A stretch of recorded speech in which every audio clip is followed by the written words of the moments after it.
Stephen just said it again. I'll tell the police if you do that. But Stephen, you said that you're implying that this is a member of the police or the government. So why are you saying you'll tell the police? Because you know full well that is not a member of the government, you liar. Hello, 大家好，欢迎回到外媒看中国，我是安博然。BBC World News China correspondent Stephen McDonell has been caught out misleading the public yet again after receiving the Western anti-China reporter gift of a lifetime following a tragic and hideous incident in which 35 were killed by a lunatic on a mission, all while he was already in the same city covering another story. He and his cameraman, who has already been made redundant by the BBC, purposefully irritated and baited grieving locals that had already asked them not to film at the site of the tragedy in order to get the money shot, being disrupted by draconian Chinese people while innocently trying to make China look bad. This kind of shot is the penultimate for Western propagandists working in China, but Stephen let slip in broken Mandarin during the exchange that things are not exactly as he would like BBC viewers to believe. Today, I'll break it down. This is Reports on China. I'm Andy Borham in Shanghai. Let's get reporting. 35 people were killed and another 43 injured after a car ramming incident at a sports centre in the city of Zhuhai, South China's Guangdong province, on Monday. Responding officers found the suspect, a 62-year-old man surnamed Fan, in his vehicle attempting to self-harm with a knife. They swiftly intervened and sent him to hospital. Xinhua news agency reported that Fan is still receiving medical treatment as he was unconscious due to severe injuries to his neck and other areas, and is not yet fit to be questioned by the police. A preliminary investigation indicates that Fan's actions stem from his dissatisfaction with the property division outcome of his divorce, according to the police. That hideous incident turned out to be a godsend for anti-China propagandist BBC World's Stephen McDonell, who was already in the city covering the Zhuhai air show. Of course, he and his colleague, a camera operator named Edward Lawrence, who is serving out the last weeks of his contract and will leave China soon, having been already made redundant by the BBC, raced to the scene. But being China, media here is not meant to sensationalize and speculate on such hideous events. Whereas in the West, where media would immediately set up live crews at the site like hungry vultures, playing disturbing and bloody images on loop while stretching the few details they have into any number of scaremongering scenarios, Chinese media need to focus solely on the facts, sometimes to a degree that can seem cold or callous to those used to a diet of Western media. Now, as an example, you won't see images of the injured, videos showing the public in a panic, or dead bodies in coverage of tragedies in Chinese media, while Western media will stick to their time-tested motto: if it bleeds, it leads. Meaning, if there's a tragedy or suffering or carnage, that story will lead the news. Now let's watch Stephen's entire BBC report together, and I'll let you guys know as we watch why I feel 100% that Stephen and his cameraman purposefully baited and aggravated grieving members of the public, and then tried to make out that those ordinary citizens were somehow government officials or CCP thugs. But first, take a look at Stephen's tweet sharing the video. He wrote, "A group in plain clothes were waiting at the gates to the complex where the terrible killings happened in Zhuhai, Guangdong, and assaulted us as we tried to report on the incident. Shutting down reporting China style." Now, I recommend you guys pay close attention to his use of the term plain clothes there, which is a direct suggestion from a BBC World journalist that the group are plain clothes police officers, which you will see is a complete lie. Okay, let's take a watch. Let's take you to China. At least 35 people have been killed in a car ramming incident in the south of the country. A car broke through a barrier and ploughed into people exercising outside a sports centre in Zhuhai, which is in Guangdong province. At least another 43 people were injured. The 62-year-old driver was arrested at the scene. Police say he suffered severe injuries and is in a coma. They believe the man was dissatisfied with his recent divorce settlement. We've heard from President Xi Jinping, who described this incident as extremely vile and called for the perpetrator to be severely punished. Our China. Now, right up until here, you'll see that most of what she said, or pretty much all of it, was quite on point, just mentioning the facts of the matter. And she also mentioned that Chinese President Xi Jinping has also weighed in. So this is a big story here in China. Now, from here on, you'll see the spin from BBC and their local thug, Stephen McDonell. Let's have a look. Correspondent Stephen McDonell is there for us at the scene. What you're going to see now is a local man particularly trying, who appears to have been organised. He's trying to keep journalists like Stephen away from the scene. Have a look. Now, she just said there, the man appears to have been organised. Now, there is no suggestion by the facts that that man was organised, and I'll show you why. Let's take a look. People in China are in shock following events which unfolded in front of this stadium. Now, the complex is now closed off, but normally you can go in there and exercise. There are running tracks and the like, and you have groups of community dancing and this type of thing. But then a man in his 60s drove in there and ran down people. According to the police, dozens of them have now died, and dozens more, many more have been injured. Now, as you can see, this is really interesting because news reporting is usually quite sharp and snappy. But Stephen here is kind of stretching it out, kind of like someone trying to extend the word count in their essay. And you can hear people in the background already yelling. So I sincerely believe that by this point, or before they even started recording this, by the way, this is not live. That's also important to remember. But before they started recording this, Stephen was already told not to film there by locals, grieving locals, I would say, who have gathered at the scene.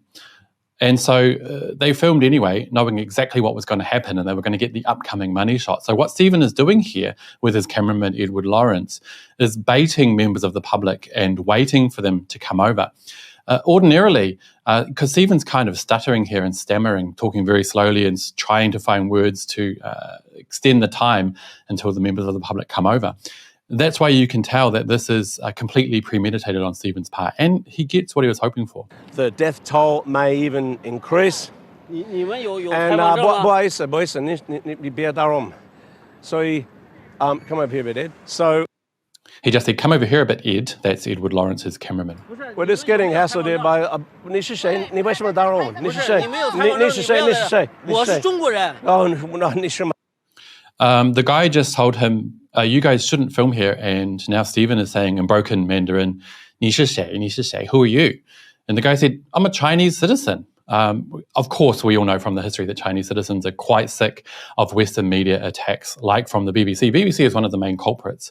So they don't take lightly to this kind of thing outside these tragic events. And this is very clearly just a member of the public. And Stephen knows that, but he's going to try and paint otherwise. Let's keep watching. No, so you're obviously getting hassled here by these people. So we'll just walk over here a little bit. I don't know if they're obviously being organised by the party. So he slips that in there. I don't know if they're obviously being organised by the party. Of course, he would say that because that's what the Western viewers want to believe. It would be pretty boring if they, knew the fact, which was that this is just an aggrieved member of the public.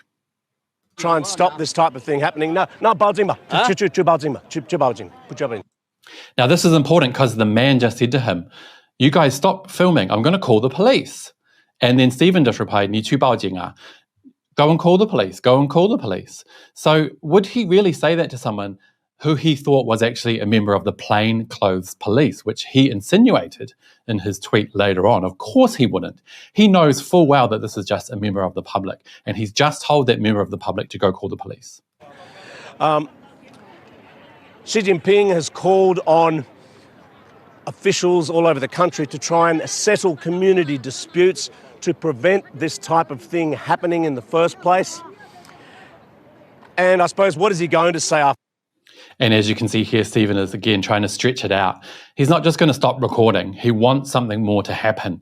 So he's stretching it out. Oh, and of course, what's he going to say? Like, he's just fumbling here at this point. After all, it's really an inexplicable event. According to the police, this official, the official reason they're giving is that this man was upset about his dispute with his wife after the division of his property following his divorce. And now, of course, these are all facts that have already been laid out by the host of the show before she cut to this clip. Stephen's already mentioned them. Now he's just going over it. So now he's saying, oh, the official word is that this man was disgruntled because of a divorce and the procedures that followed after that. He wasn't happy.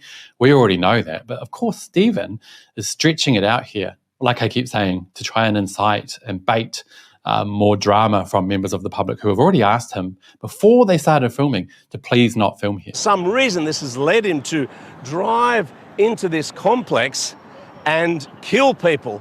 He also harmed himself, it seems, with a knife, and according to reports, he's now in a coma. So all of this has been very disturbing. Partly you can see why it might inflame tensions and why there might be local party officials trying to organise those who would try to stop us from reporting on this. But see, he just did it again. He said why there might be, because he knows it's not true and he knows he has no evidence. There might be a reason to incite party officials to organise people to come and stop us reporting. Either way, it's the type of thing that has happened, unfortunately, in China before. There are these copycat mass attacks. Somebody has some sort of grievance. They end up taking it out on complete strangers. And then we have this type of thing of the government trying to stop it from... And then we have this kind of thing of the government trying to stop us from reporting. Absolutely bullcrap, and Stephen knows it. That is just an aggrieved member of the public. Again, I want to say it to stress it. Why would he tell someone who he believes is a government official to go call the police? It just doesn't make sense. And of course, there's no subtitles here because they don't want viewers of the BBC to figure this out for themselves. Happening. 你别那我们 Don't film. 你走那我们要跟你别做那个我也给警察打电话 He just said it. Stephen just said, I'll also call the police. I will also call the police. But isn't this guy, you're saying this guy is a member of the police, plain clothes, you said later, Stephen. So why are you saying now, I'll call the polipolice? 那行可以好吧那行我可以好好行可以你是谁你没有 Who are you? He asked. And the guy said, I'm a Chinese citizen. I'm asking you to leave. 权利打扰我们你没有权利你没关系的 And he asked him, do you have your reporter's permit? So basically some identification to show that you're a real reporter. And Stephen replied, well, in broken Chinese because he said it wrong, but he should have said, 这跟你没什么关系啊跟你没什么关系 It's nothing to do with you. Well, if it's a government official, wouldn't you think it was? No, because Stephen knows full well this is just a member of the public. 你别打扰我你别做你别做那个 that's, I keep pointing this out, but that's really bad Chinese. He's saying don't do that, but that's not how you'd say it in Chinese. And I love this part coming up next from Edward Lawrence. For the drama, he puts his hand right up in front of the camera, like he's trying to protect himself from some massive attack. 我们告诉警察你别做那个你别做那个 Stephen just said it again. I'll tell the police if you do that. But Stephen, you said that you're implying that this is a member of the police or the government. So why are you saying you'll tell the police? Because you know full well that is not a member of the government, you liar. 你别做那个 Hey you guys, it is Editing Andy here. Now I've never done this before, but while I was editing this clip, I found something really interesting while I was wearing headphones. You can hear clearly the cameraman, Edward Lawrence, in the background, pushing Stephen to keep inciting, keep baiting this angry citizen. You can hear him saying, keep going, Stephen, keep going, Stephen. Absolutely disgusting. 你别做那个你没有权利做那个你知道你没有你知道你没有你知道你别做那个你别做那个你做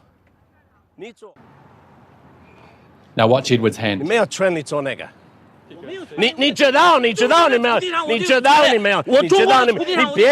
你别做那个，你别做那个，你做。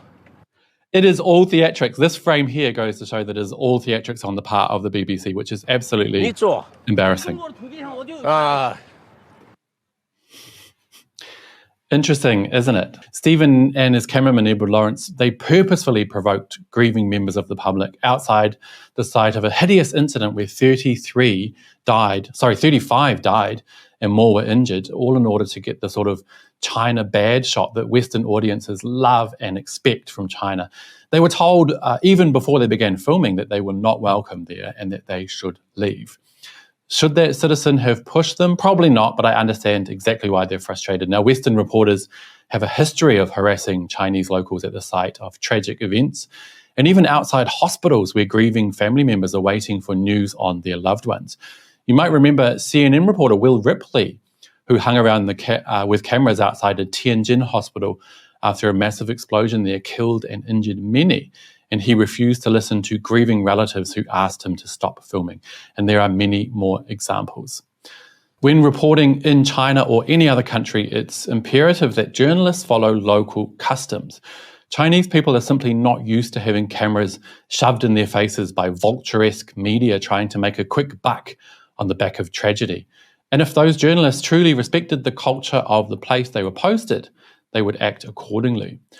Now, I'm quite glad that Edward Lawrence, who has a history of inciting trouble in order to post China bad content that briefly offers a fix for salivating Western viewers who crave such content, has been made redundant. You might remember he was briefly apprehended by police in Shanghai after refusing to listen to officers in 2022.